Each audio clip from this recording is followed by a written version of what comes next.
There we go. We got intro music now. We got rock backgrounds. This makes me feel like it's more like a show. Dave Kittle, Tony Maritello is coming along some way. Dave, can you see the vertical view on yours? Right now we're streaming horizontal, sideways square, and we're streaming like this. You can see both? I can just see horizontal. I'd probably have to turn my phone since I'm on mobile. No. It might be like how I'm logged in. But this is different because we use a third-party like streaming platform, right? Like you could go live on every one of these platforms. Oh, that reminds me, I'm supposed to hit go live. I'm trying to go live to Instagram now, which we haven't done because there's there's an extra step, like quite literally one extra step, maybe like two extra steps. But we haven't done it because it hasn't been just absolutely smooth. But we're doing that today. So now these streaming platforms are recognizing that people like to hold their phone like this, and they don't want to hold it like this. They want to hold it like this. They don't want to hold it like that all the time. So now these platforms are actually rewarding people for creating video content with more than just yourself, because this used to just be for yourself. And this was TV, this was side by side. So something to think about when you're starting to create content, which is like quite literally, how do people hold the device that they're watching you on in their pocket? I remember doing videos when I was at Fox Rehab. Because we would train the clinicians sometimes like how to shoot videos. Because like, listen, they have thousands of cameras out there. If you could shoot a great patient video, and they would always give us vertical video, and we'd be like, we literally made like funny tongue in cheek, like turn the phone sideways. You had to make a jingle. You had instructions were as a jingle. We would get videos, and people were like, I know. Please listen to our instructions. Please, word for word, verbatim. Please do this. Please don't. We get the videos, and the video people would just be like, these, like they don't. It doesn't work because everything was rewarded horizontally, and now we're seeing a change to go vertically. I would love to dig up. Hopefully, my friend Drew still has some of that crap. Please turn the phone sideways. Don't shoot video like this. So since you're getting into, well, not getting into, but since you're pitching this new audit component to a new offering for organizations and practices, would you, I'm open to it because I'm posting more video on our Instagram, although it's only got 180 something. Doesn't matter. It's first inning. But in the coming days or weeks or whatever, like if you wanted to, use that as a public audit, I'm totally fine with feedback. And then folks that are owners or decision makers or organizations and committees, they can see and hear you how you would break down a potential client or whatever. If you want, because me, I have thick skin, and there's a bunch of things that we're doing, and it's not completely organized, but I would love it's never going to be completely organized. This is one reason why I liked radio. Radio is constantly flying by at 10,000 miles an hour. It was a medium that was, and I didn't come up with this phrase, but I love it. It's a medium that is simultaneously created and destroyed. Social media isn't created and destroyed. It's saved, but it like finding stuff, like unless it's like curated in a playlist or done well, it's your feed. It's flying by. So it's never done. It's always, it's the Golden Gate Bridge.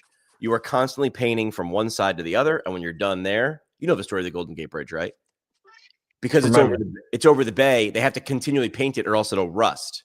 But it takes so long to paint from one side, I don't know, north to south or east to west, that by the time you're done, they're just like, "What do we do tomorrow?" It's like we go back to the first side and we start again. That's all this is. And I know it seems rat racy, and it can be overwhelming, and that's why I try to explain to people like. Oh, and it's way easier for me to do to other people than it is for me to do myself. As you know, in our group chat, when I'm like, what do you think about this? What do you think about this? I'm constantly, that's what we're all doing. Way easier for you to do to someone else. But when you break it down to, and I shot 30, I actually put my money where my mouth was. I shot 30 days of content last night. Wrote the script. For what? For who? For this whole thing that I was talking about, GTMO. So get 7 days. When I see that, I think get Mo. I want to get Mo. You could get Mo. See, now we're iterating. I love it. Dude, if I didn't say that over messaging, there's some feedback. I see that, and I'm like, I want to get Mo. I want to get more. I want to get more exposure, more patience, more impact, all that. I'm glad you didn't see Gitmo, because I was afraid that people would see Gitmo. Hopefully, we're long enough away from Guantanamo Bay. Yes, yeah. That did not ring a bell. It was. I was kind of saying good, Gitmo, but get. But I was saying Gitmo. So 7 days ago, I launched this. And then I said the Ignite Lab, that was what I was going to call this, like, sort of consulting company, creative company, digital marketing agency. And then I said it for a week, and I was like, I don't like it. What do you do if you name your kid something, and then like a week later you're like, this isn't, I'm not going to like you. They do what you did, which is, do they really? Do they rename kids? Yeah, sometimes. I've never heard that. Like in the first week or two of a kid's life, it's rare, but it happens. Who's gonna know? Who's gonna know? The kid doesn't even know. So I decided and Ignite Lab doesn't even know, because now it's Gitmo. It's Gitmo. So here's the logoing if you're watching my live stream, right? So it's like, GTFO, right? We got a GTFO. Get the fun out of here. Yep. So it's get the message out. Because again, this is friend and confidant Sky Donovan and her husband. She's close enough to me where she's like, I'm like, this is what I'm doing, friends. And she's like, I love it. And I'm like, what do you think of the name? And she's like, I don't like it. So she's like close enough friend that she could be like, that thing you're doing, it's not you. And that was the reasoning. She's like, it's not you. And then her husband is a writer and is very logical. And you need people like me and Brian her husband's name is Brian. You need us in your life, because you got me all over the place, and you got Brian the whole time. Looks like he's not paying attention in the corner. And the whole time he's just like doing math or something in his head. And he's like, what's he trying to do? And Sky was like, tell Brian, he's trying to just help people, like, get the message out. I think she said something. He's like, so like, get the message out, like GTFO, GTMO, and boom, then it's born. And I'm like, that's what I'm trying to do. That's what I'm trying to do. ChatGPT didn't help me with this. They helped me with the graphic, which now I can spin it. I love it. I love it. How am I going to get the Spotify, the iTunes? So how are we going to get the message out? All the different ways. We can get them out all the ways, because that's the idea. All right. So wait, what were we talking about a second ago? We wanted to talk about, you said logos. So, audit. Okay. I don't know if you want to do it now or another time, or if you need more time to. I don't even. No, we can do it. We can do it a little bit. Different posts or whatever. But let me talk about this first. There's a girl out there, and I freaking love this. This girl's so great. She's a graphic designer. Have you ever seen this Instagram of this girl? She's a graphic designer, and she wanted. I mean, I guess like the underlying backstory looked like. What up, Tony? She wanted to be like a graphic designer for the NFL. So I'm sure she did, like, sent the resume, sent her portfolio. And then she just started doing graphics of like videos like this, of like her, like at her pad, of just reimagining every team's logo. Well, I would do this, and I would make this their alternate jersey. And they were cool videos because they moved, like they were fast. Like you went from like old, we can't do the Browns because they don't have a logo. But the Giants logo, and then boom, you're this new one, and you're like, damn. And it is a cool thing to watch before transformation and after, especially because all these logos. Well, I believe the story, I'll have to look it up when you guys are talking. She got like some crazy job. Of course she did. She's really good at it. And she figured out content is king. Everybody knows that. That's the phrase. But distribution is the Pope. So she made her static dynamic. Like, oh, I can design logos. But like she did it, and she did it in public. The reason I'm saying this was David just brought up, hey, Jimmy, I know you're doing like sort of audits for people's media, and it's a great way to drum up business, right? Movement audits, movement screens. I'm willing to do that. But my question is, if there's a client out there, and I know the answer that Tony's going to give, if there's a client out there that you want to work with, or that's your moonshot, just do the audit, record it, and give it away live. I'm going to audit APTA Texas tomorrow. And not because I'm taking shots at Texas, just because I'm like, they're a big chapter. I'd love to work with them. And what better way of saying, I couldn't send my resume and send a pitch and DM all their people, or I could just do the thing. Do I need their permission? And then I give it away. Take the information I give you. Here's my insights. Maybe it's garbage. I don't know. So that's my idea, was just start doing audits, start doing the thing that I say I'm good at. And just, all right, if I were you here from what, and the good thing about what I'm doing is most of it has to be public facing anyway. There's a lot that APTA sessions and academies do in private, email that's behind a paywall or a login wall, but a lot of it's private, and that's how you get new members, and that's where most people live anyway. So all the information I really need, I don't need anything behind a paywall. It's all available to me. So I might start doing audits without permission. What would I call it? Like unauthorized biography, unauthorized communications audit. I'll come up with something better. Why do I? Oh man, what? Now I can't hear Tony. I can't hear you. No, I lost him too. He's standing though. Wait, I got you. Hold on. He looks leaner than ever. Hello? I got you. Yeah, you look good, dude. You look. It's just the angle. Yeah, you're cutting out. Unless you're messing with me. Remember the scene from Ocean's 11 where Brad Pitt is talking to Matt Damon? By the way, some of my favorite movies. And he's giving like Linus, Matt Damon, this pep. He's like, do this, don't do this. Don't say 5 words when 3 will do. Don't put your hands here. Don't put your, and absolutely, definitely don't do. And someone's like, hey, and he's like, oh, and he just walks away and he's like, what was the last thing that you were going to tell me? That's what I feel like Tony's doing to us. He's like, what I really, and then you'll be successful. It's like, wait a second. What was the advice? What are your thoughts of me just going rogue and auditing people and giving away the thoughts? There's no one can stop me. It's I mean, it's a great content idea, and it's also going to get your potential, like you're putting value out there, right? And then more folks that, I mean, a bunch of these folks already know you, they've seen you, or they definitely heard your voice.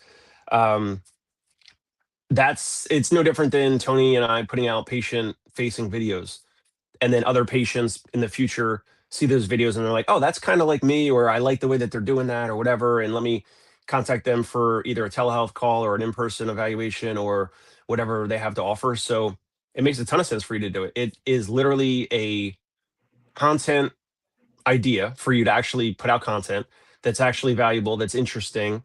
Yeah. And then those and other decision makers, just like you said, multiple people have watched this recently, and they contacted you when you last week had the idea about Ignite Lab, and they're like, oh, that's interesting. And it starts a conversation, and let's see if they're the right fit for you. It's crazy how many people actually listen to this. It's weird. You forget about it because we had the conversation Thursday. You're like, well, that's over. But that's not how the internet works. Tony, what do you think of my crazy idea? I'm just going to start auditing people and videoing it, my thoughts. It's just going to be me and the dry erase board and whatever. Yeah, I love it. Can you guys hear me? Yeah, now you're good. Yes. Okay, I hear music though. What's the music playing in the background? Oh, you do? I had music a while ago. Oh yeah. I don't hear music. Is it gone now? Yeah. Sorry. Yeah. Because when I was on my phone, I heard it too. Yeah. I mean, the tried and true strategy for doing it. Don't ask. Don't try to convince. Just start doing it. Let the value speak for itself. Especially if you have the time. Right now, you have the time. Correct. To do something like that. A lot of time. Yeah, if it gets successful, you won't have that time. Right. So go ahead.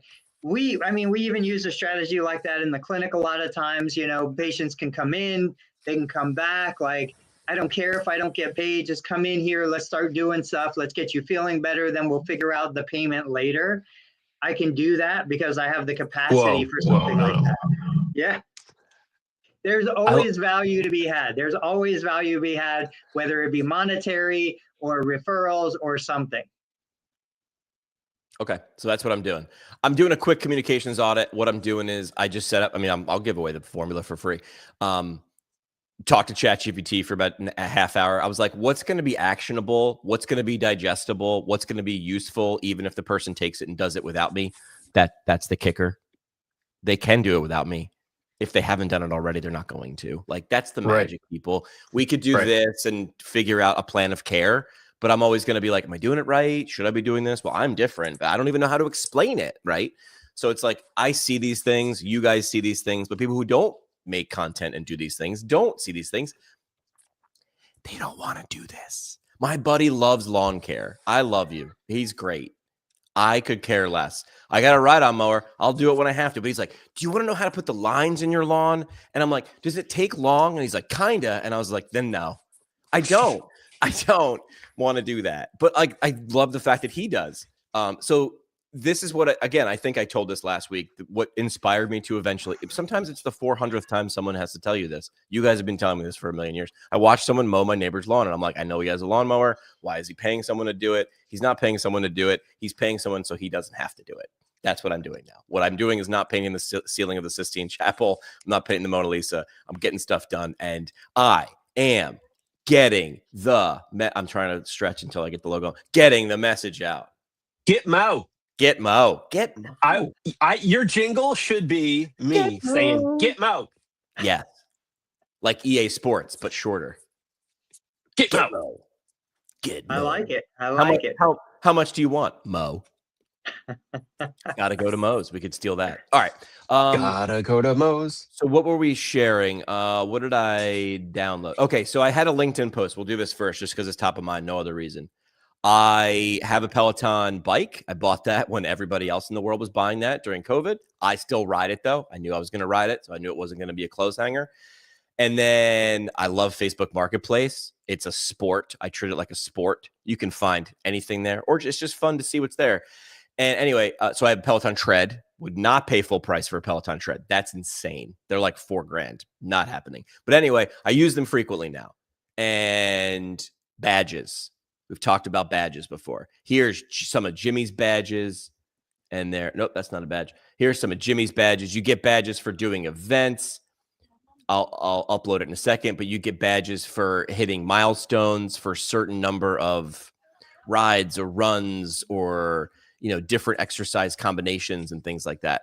It's a blatant shot at making sure I keep doing the thing. Because if I stop doing the thing, my guess is, oh, look at that. There's my rides. I'm at somewhere above 700 rides. So I'll talk about a few things. Number one, when I signed up for my bike, I don't remember doing this, but I must have told them my t-shirt size, and they have my address because it's a billing address. And when I hit 100 rides, I got a dope t-shirt that I still have somewhere. That's the Club. It's not the digital badges, guys. That is the genius part where it's connected to a physical thing in your physical world. That's the genius part. I agree. So the Century Club, I was shocked because now I'm like, 100 was cool. I've been paying $40 a month, I think it is, since 2020. So for 5 years. Somebody math that. ChatGPT's down, so I can't even do math anymore. But I was surprised at 500 or maybe 1,000 I'll get something, but that's a lot. The digital badges, I don't think I would share these. Some people do, though. Some people in a tribe do, and they share these. And they need help. But I think it's not the badge that I like so much. I think it's tracking of results. Like, if you had asked me yesterday how many rides I did, I would be like, I don't know, 400, 900. I have no idea. But it's going to keep track. It's going to show me how many rides, how many runs, how many lifts, all those different things. And we're big, dumb animals. And, oh, look at that. Someone just sent me someone just gave me a notification on LinkedIn. Is that for me or is that generic? But someone sent me a DM. That has to be for me. That's like ultimate like brain crack.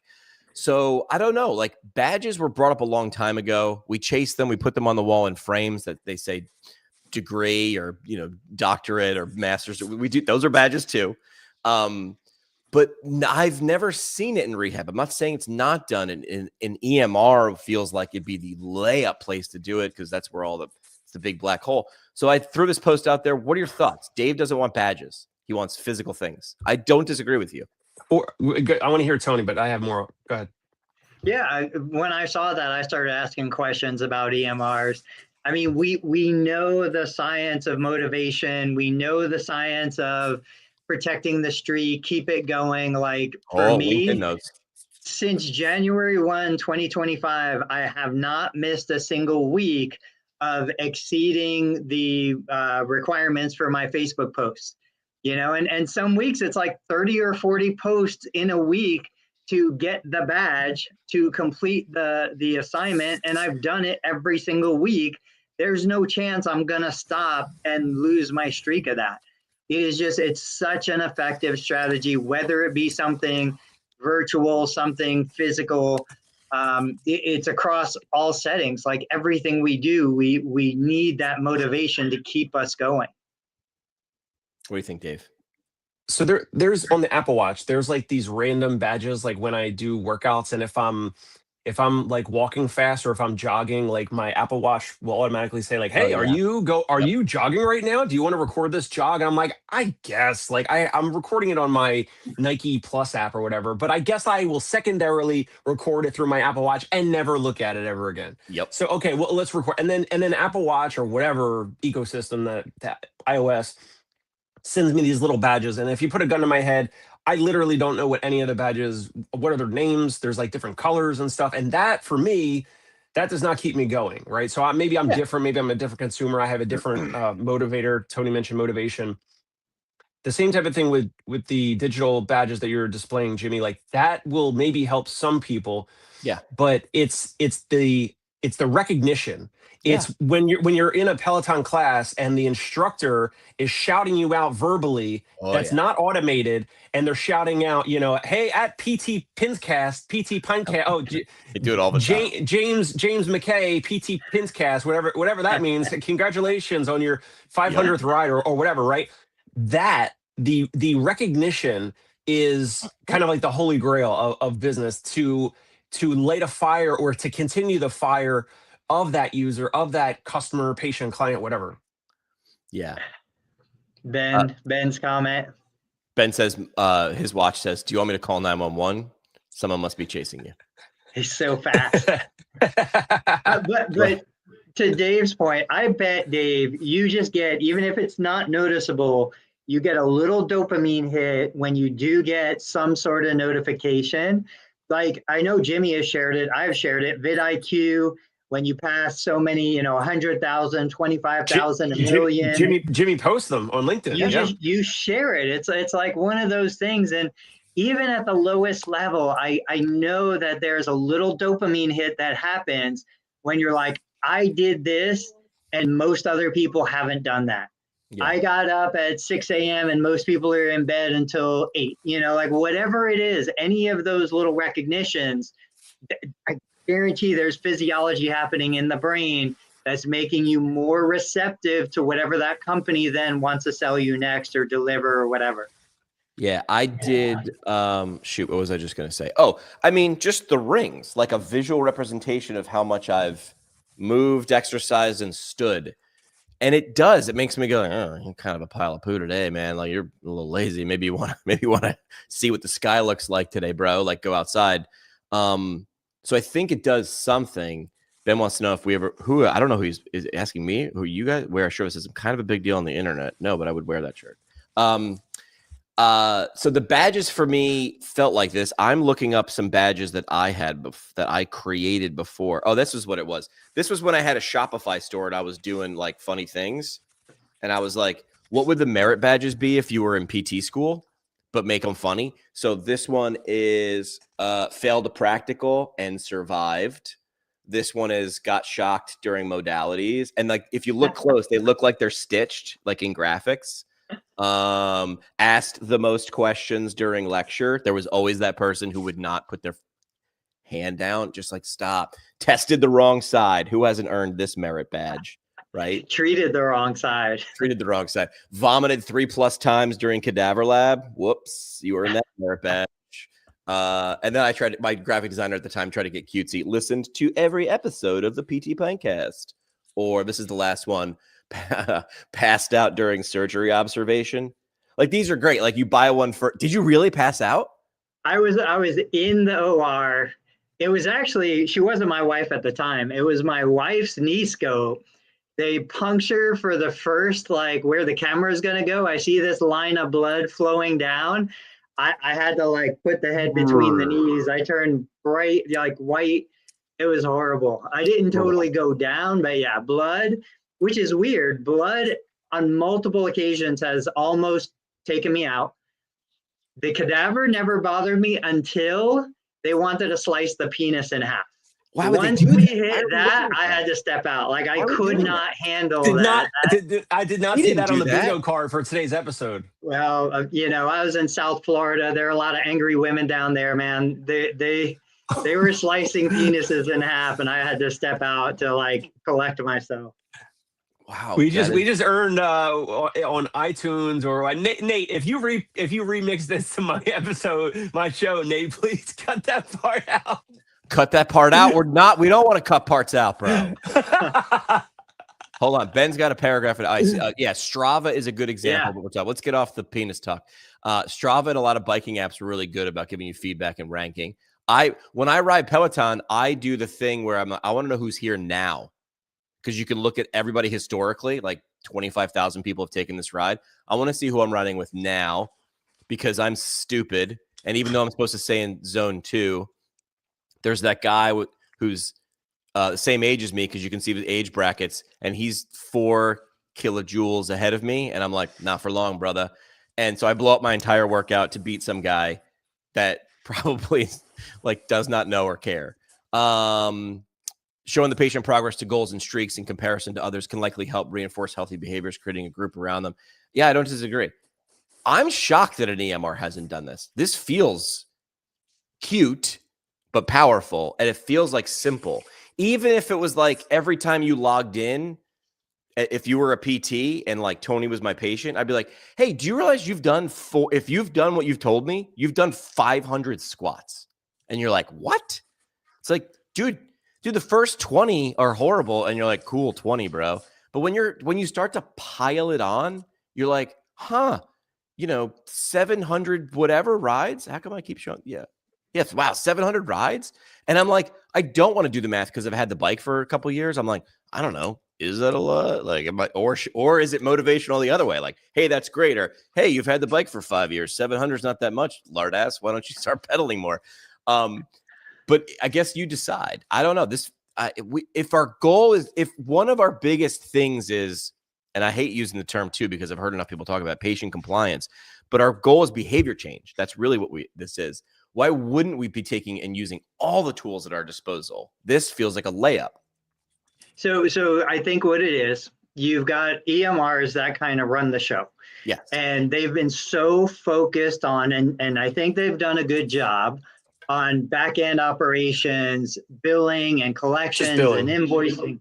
Yeah. So like, I put that post up about what EMR allows me to take a before and after picture and import it into the system and bringing it out onto an evaluation report, progress report, whatever. The closest thing I got was JNAP allows somebody to take a picture of the patient, which is helpful because you don't realize I've got a small practice. We probably don't have, 20 or 30 active patients at any given time, maybe a little bit more. I still have to go in, open the EMR, go to documents, find the patient's driver's license to see who is this person. Like I forgot who this person was by name. I have to see their picture and I have to go 3 clicks deep before I get to the driver's license. So it's one of those things where it's like every fitness center, if I go to Planet Fitness for $10, they probably have my photo there. Like these are the little things. So EMRs are focused on something different. Yeah. They're not focused on patient retention, patient experience, like making it a better service. Should be. That's where I think there's a huge gap in the market. And one of the things like my Map My Run, it's an Under Armour, but I think they just sold. Yeah. They send me a weekly report. Hey, you ran 23 miles this week, whatever. Like that little weekly report keeps them front of mind. And it's something that I enjoy seeing. Yep. Yeah. Ben was saying his Uber driver gets badges. Like companies for money are doing this. That's when you know it's important. McDonald's used to do this. Do you remember this on their billboards, on their signs, on their golden arches? It would be like 10 million served. And then it was like 1 billion served. And then I think it just ran out of numbers and they were like, we're just going to take this off. But that's like a weird, do you guys know what Smurl is? No. I want one of these, but I would say to someone, if you have a brick and mortar PT clinic, Tony, that you were like, we think social is a strategy. We think organic social is a strategy. Then this is for you. Let me bring it up on screen. The counter. This is counter. Yeah. Stupidly simple. And it's $300. So what you do is you get this. Is this on the screen yet? No, did I not bring it on the screen? Not yet. There we go. Hold on. There we go. Yeah. So you bring it on screen and it's this wooden box that sits there and it's the old school, like train station, right? The flicky counter to say stuff. And you just say like, here's my account at, Concierge Pain Relief. If Dave had a brick and mortar and it's behind the front desk, subtly sitting there.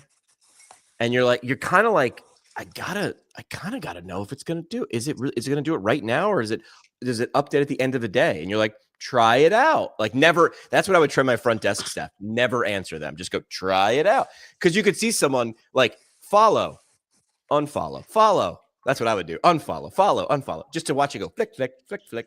Cause I'm an idiot. But, we did this in radio. We stole something like this in radio. When digital billboards first came out, we were given this is what happened a lot in radio. You were given like, hey, you've got the ability to send text messages. Figure out how to use that. Like, and don't make it stupid and don't make people pissed off. I was given, when digital billboards came out, we did trade. So the billboard company got free radio commercials to whatever giveaway, and we got ad space on digital billboards. So I was like, what the hell am I going to do? I'm a radio station. So I talked to my engineer and I was like, is this possible? And this is like 15 years ago.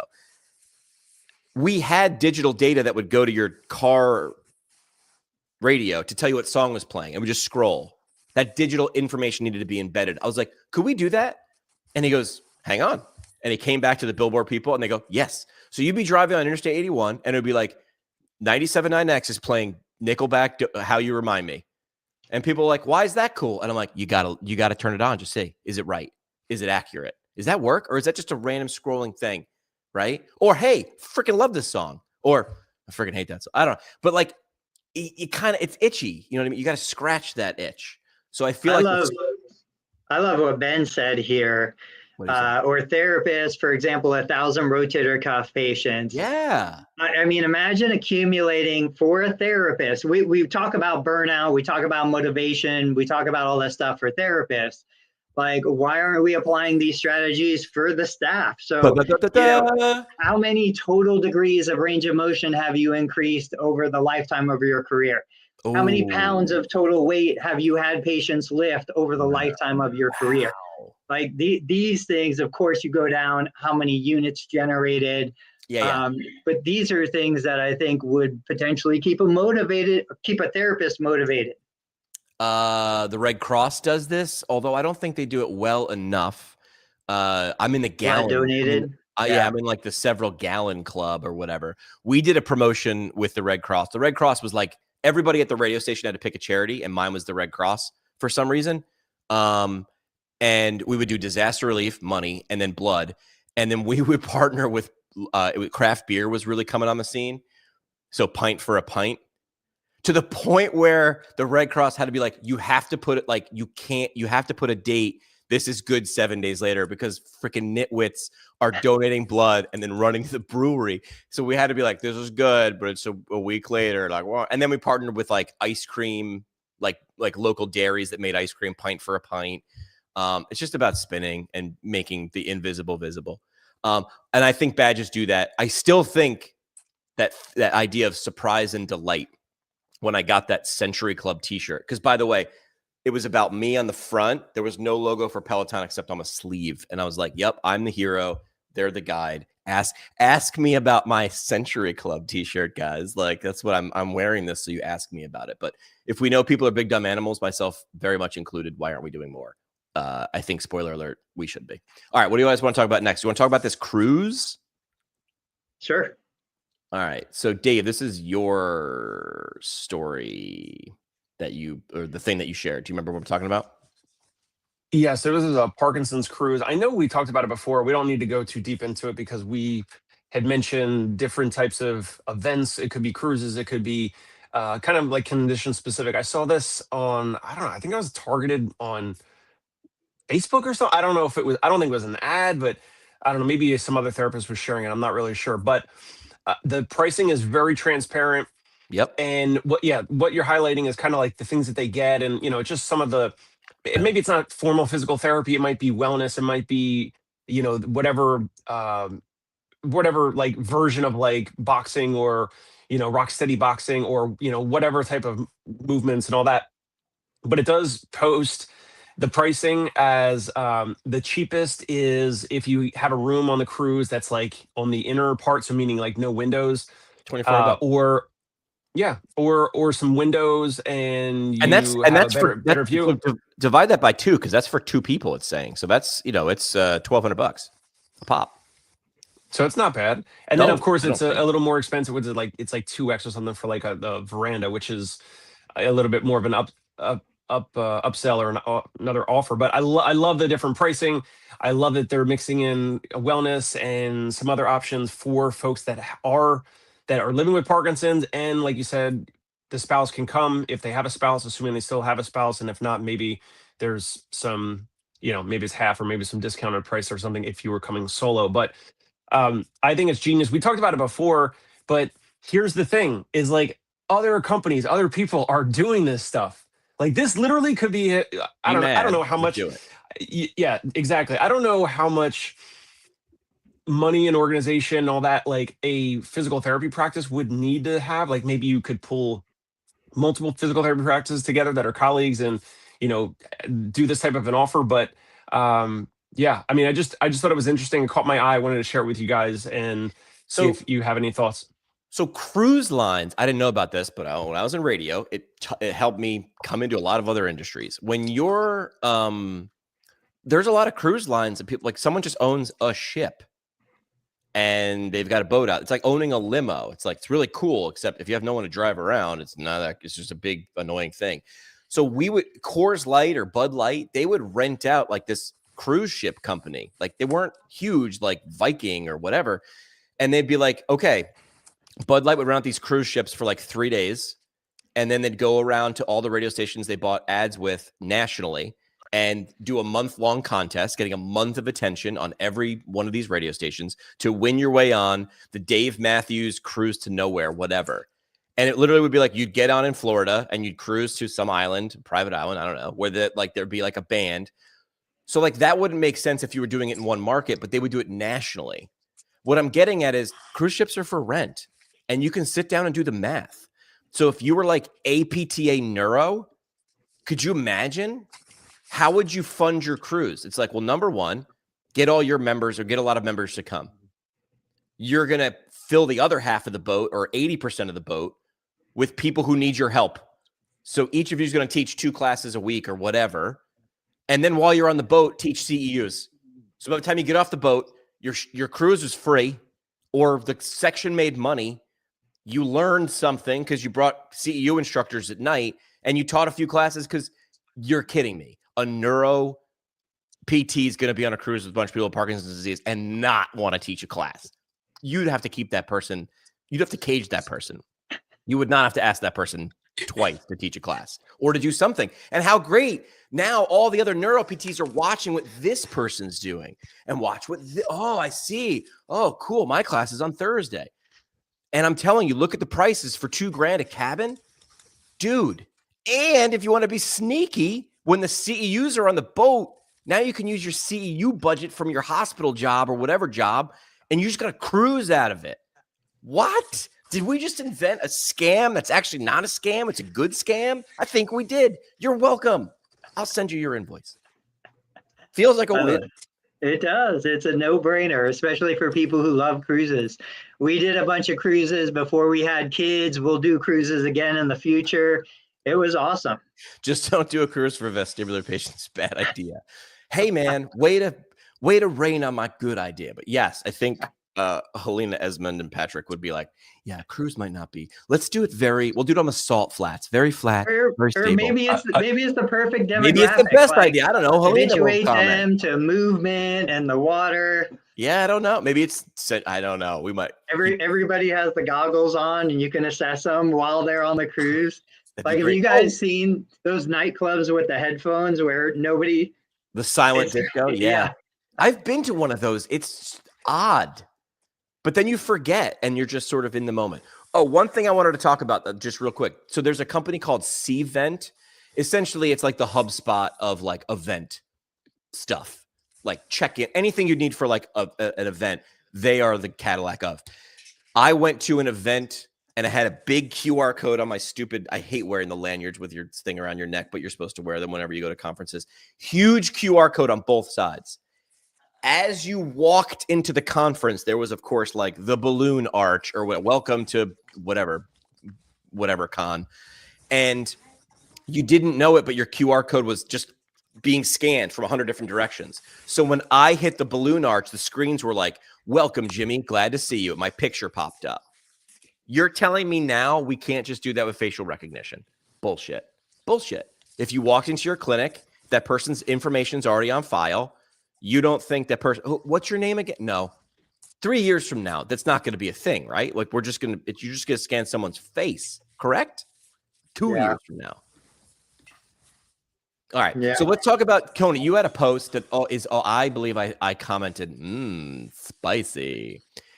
You asked the question, And I love the responses because they are so predictable. Well, so here's the prompt, and you correct me if I'm wrong. Like, is the physical therapy in your community worth more or less than, I think you said, $100 or $150? And I love the comment. It's like, well, what I'm doing is, but most of it isn't. And I love that response because I look for it. There's always that one. And so I've shared it before. It's like, okay, everybody wants higher reimbursement. Everybody wants insurance companies to pay more. And I would absolutely agree that people reading my post are worth more than they're getting paid by insurance companies. Right. But the question is everybody worth more? Right. Is even the majority of clinicians worth more? You know, if I went into 1,000 clinics today, across the country, across different settings, skilled nursing, inpatient, outpatient, whatever, is what the patient is actually receiving worth what we're being paid now, $100 an hour on average, worth less, worth more, you know? And so, and this was a response, I don't know if it was you or somebody else, I think it was you. No, it was Joey Albritton who said, what should APTA be doing? What should APTA's primary focus be? Yes. And a bunch of people said more reimbursement. But my thing is, look, we're asking taxpayers to pay for this service. Is the service they're getting right now worth even what we're getting paid right now? Right. Because every therapist I talk to is like, man, this patient came to me and they were getting terrible therapy somewhere else. Yeah. You know, I've never heard a therapist say, yeah, they've got way better therapy down the street than they're getting from me. It's always worse. And so I'm like, so is it even worth it? Like, is it worth the $25 a unit for what people are getting? I don't know. I don't know. Yo, that's the thing. In the current model where there's a lot more volume, and that is the world we're living in, that's been continually year after year getting crunched and squeezed and compressed. No, it's not worth it in that model.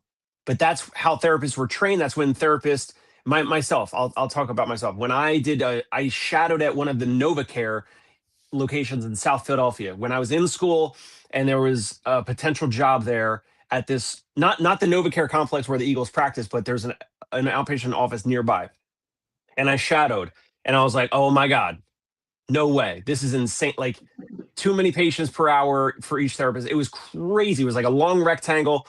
There's no way the therapists were, I was standing on the wall, literally shadowing, and the therapists were not with all their patients all at the same time. It's impossible. And I was like, well, so this is definitely not for me. Then I found a job that was 2-3 patients booked per hour, and then some cancel or no show or whatever. So it wasn't that busy all the time. So that, I think, has a higher value, or could garner a higher value dollar amount whenever the therapist either has more time with you, and that doesn't mean hands-on. It could just be more counseling, more guidance, more feedback, cues, whatever. So to answer your question, it's the current model of like stacking and overbooking patients. Now, if there was, I don't know, if there were way more locations and way more availability for patients, and the patients went in and they got more time with their therapist, then I think across the country, there could potentially be more of an argument of we're really underpaid because we're providing all this value, or this guidance, or these programs, these remote programs, or whatever it is. Does that make sense, Tony? Yeah, it makes sense. I understand what you're saying. Ben said worth more to who? The payer or the patient? If we're getting paid by the payer, I'm talking what's it worth to the payer. Mm-hmm. The patient has no say in this because they are not the ones paying the bill.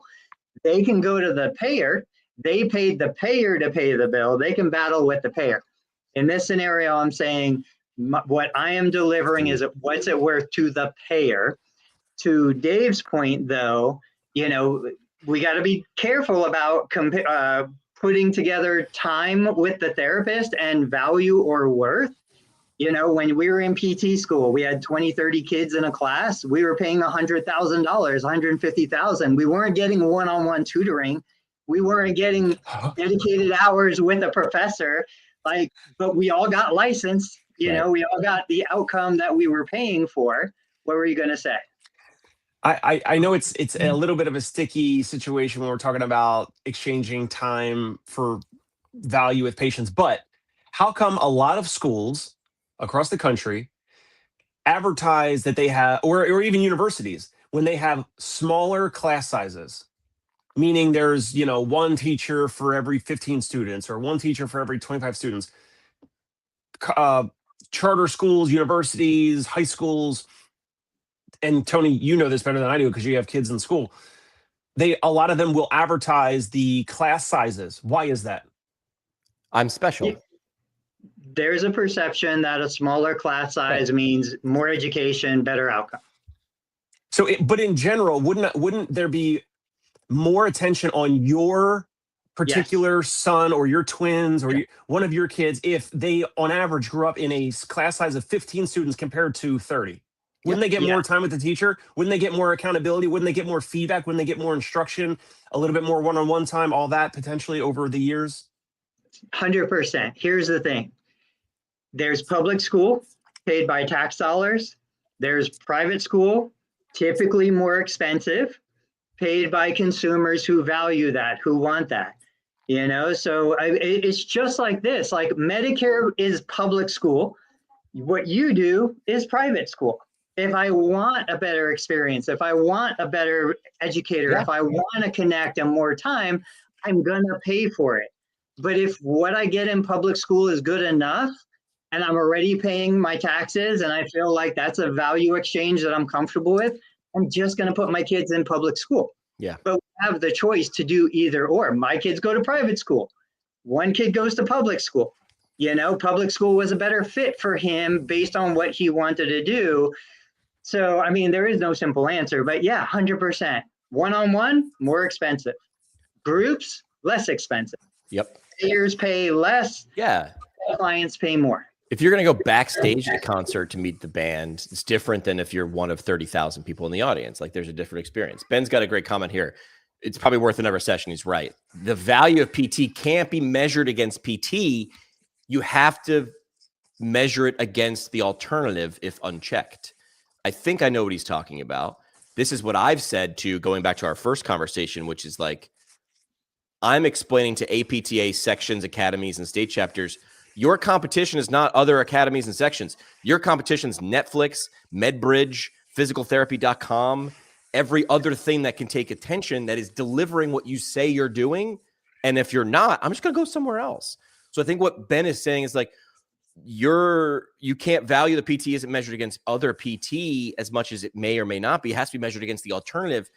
It's the Hinge, it's the Sword, it's the I'll just chat GPT my stuff. It's Tonal, right? So it's so easy to compete against Sword and Hinge. Come on, it's laughable. I thought Ben was. I love Ben. Thank you for joining in live. Thank you for Ben's commenting and engaging. We love your participation. I thought Ben was going to say compared to the alternative treatments, right? So like acupuncture or massage or chiropractic. He's saying everything. Yeah, everything. That's the thing. I'm like, I'm telling you, this was the turning point moment. I was driving home from the radio station. Someone texted me a link, which is that. Why is that weird? It wasn't a thing then. It was the first time I was ever texted a link, and I clicked the link on my flip phone or whatever it was, and then I could hear a radio station in LA. And then I realized, and I was in Pennsylvania, a local radio station in LA. I was a local radio station in Pennsylvania. And I was like, now I got to compete with these people too. Like I was just trying to be the coolest out of 5 radio stations in this part of the world. Now I need to be the coolest in the world. That's when I was like, I'm going to go to law school or I'm going to do something. It's too much. But you don't need but now you don't. Now, number one, the reverse is true. Everyone's got to compete with you. But you don't need 1 million people to love you. You can have a really strong 1,000 people love you. If 1,000 people give you $1,000, that's some sort of amount of money.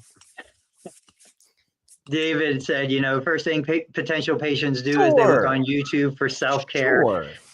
And I think, that's awesome. I never understood the medical doctor, the physical therapist, whoever who's like, don't Google your condition. That's ridiculous. Like, yes, educate yourself on your condition, see what it says out there, come in as an informed consumer, and then we'll refine what you found to apply it to you together. But yeah, like everybody should go straight to YouTube first, see what YouTube says, and then go deeper if you need to. That's a flag. If you got to tell 100 people not to Google their thing, why aren't you creating the thing that comes up first on Google already? They told you where they're going and you ignored them. Well, and that's what Tony's doing. That's what and he's saying. And you said, don't do it, which makes me want to do it more. Get Mo?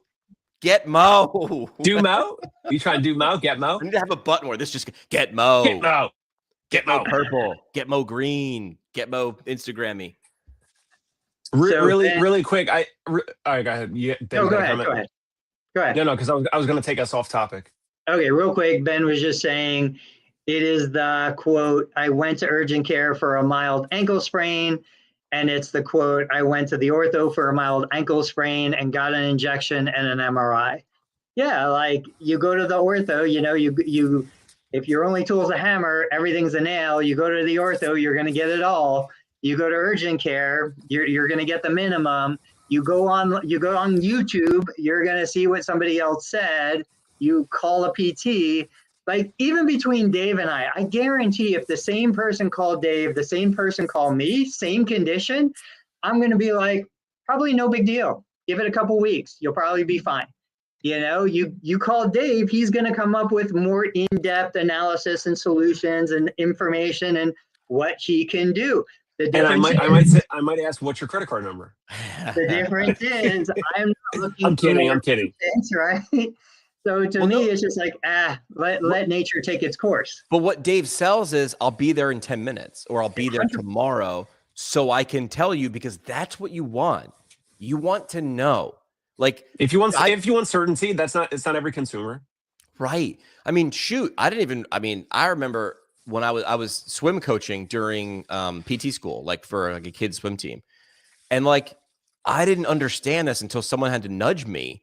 But like I had a parent call me like, can you come over? It was one of my swimmers, but it was the off season. And they texted me, can you come over and take a look at this kid's knee? Because she's in basketball. And I was a PT student. And I was like, why are you calling me? And he's like, aren't you going to be a PT? And I was like, oh yeah, sorry.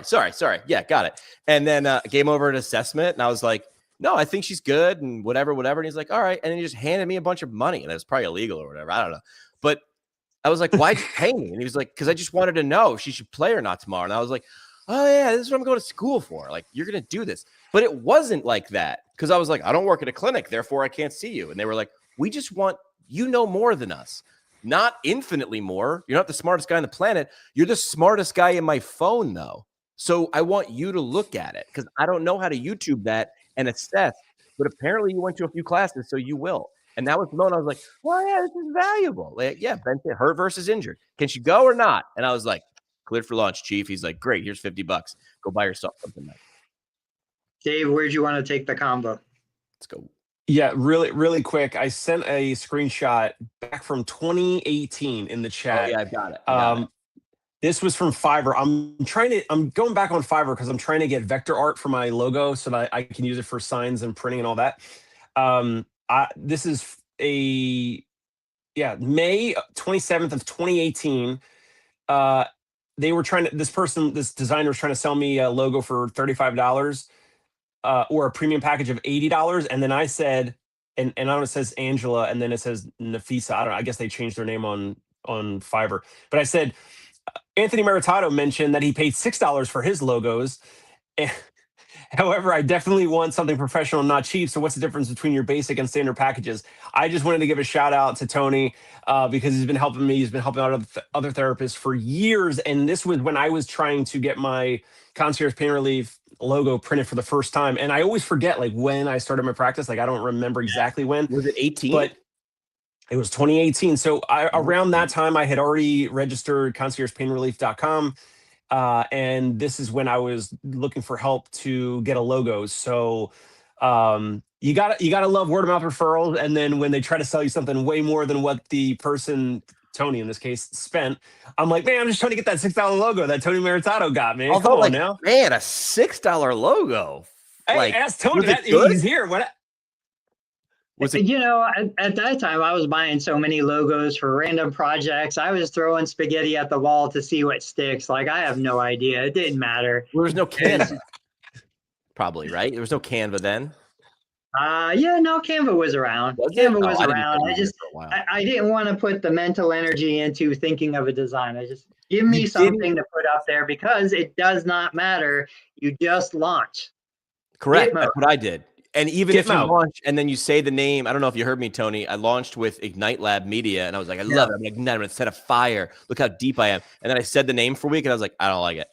Yeah. And then someone else was like, it's not you. And I'm like, shoot, what am I supposed to do? I told the world.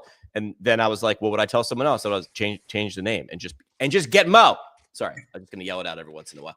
All right, we've got 4.5 minutes. Do we want to just do parting shots? We've probably not enough time to get into anything else. Yeah, let's say parting shots. You know, I think the theme from today is there is a difference between worth and value. We have to understand that difference. What is the difference between worth and value?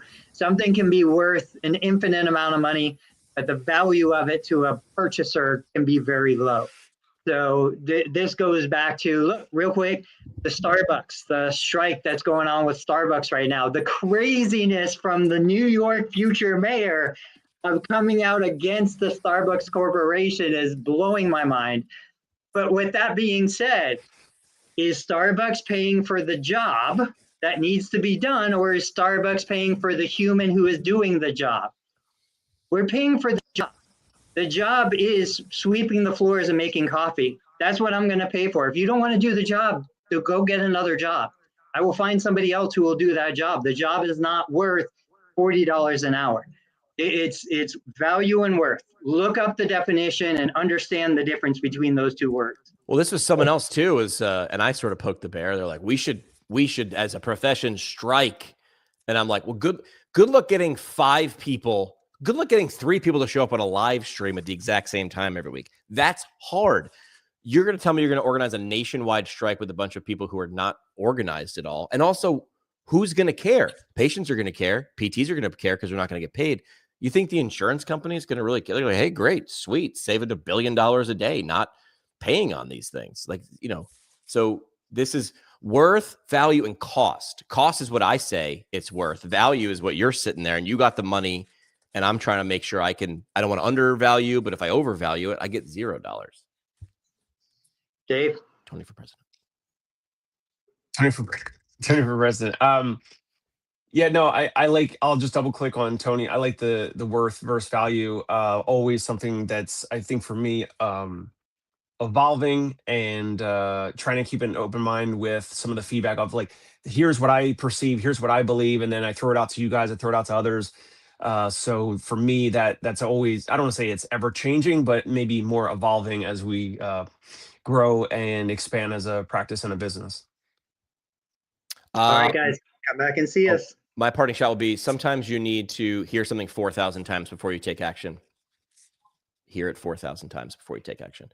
We'll be here on Thursday. If you're out, get Mo. I'm going to take the audio. I like the way you say it better than me. Dave, you're out on Thursday, right? Did I say I was out? I thought you did. Yes. Yeah. Maybe we'll have a guest, somebody. Maybe there'll be a secret guest. Maybe we'll have Ben so he doesn't have to type and we'll save Ben's thumbs. I will be back Tuesday, which would be our gratefulness episode because it's before Thanksgiving next Thursday. We're going to have a theme. I love themes. Let's do gratefulness. Ben says get Mo. Tuesday. Get Mo. Get Mo.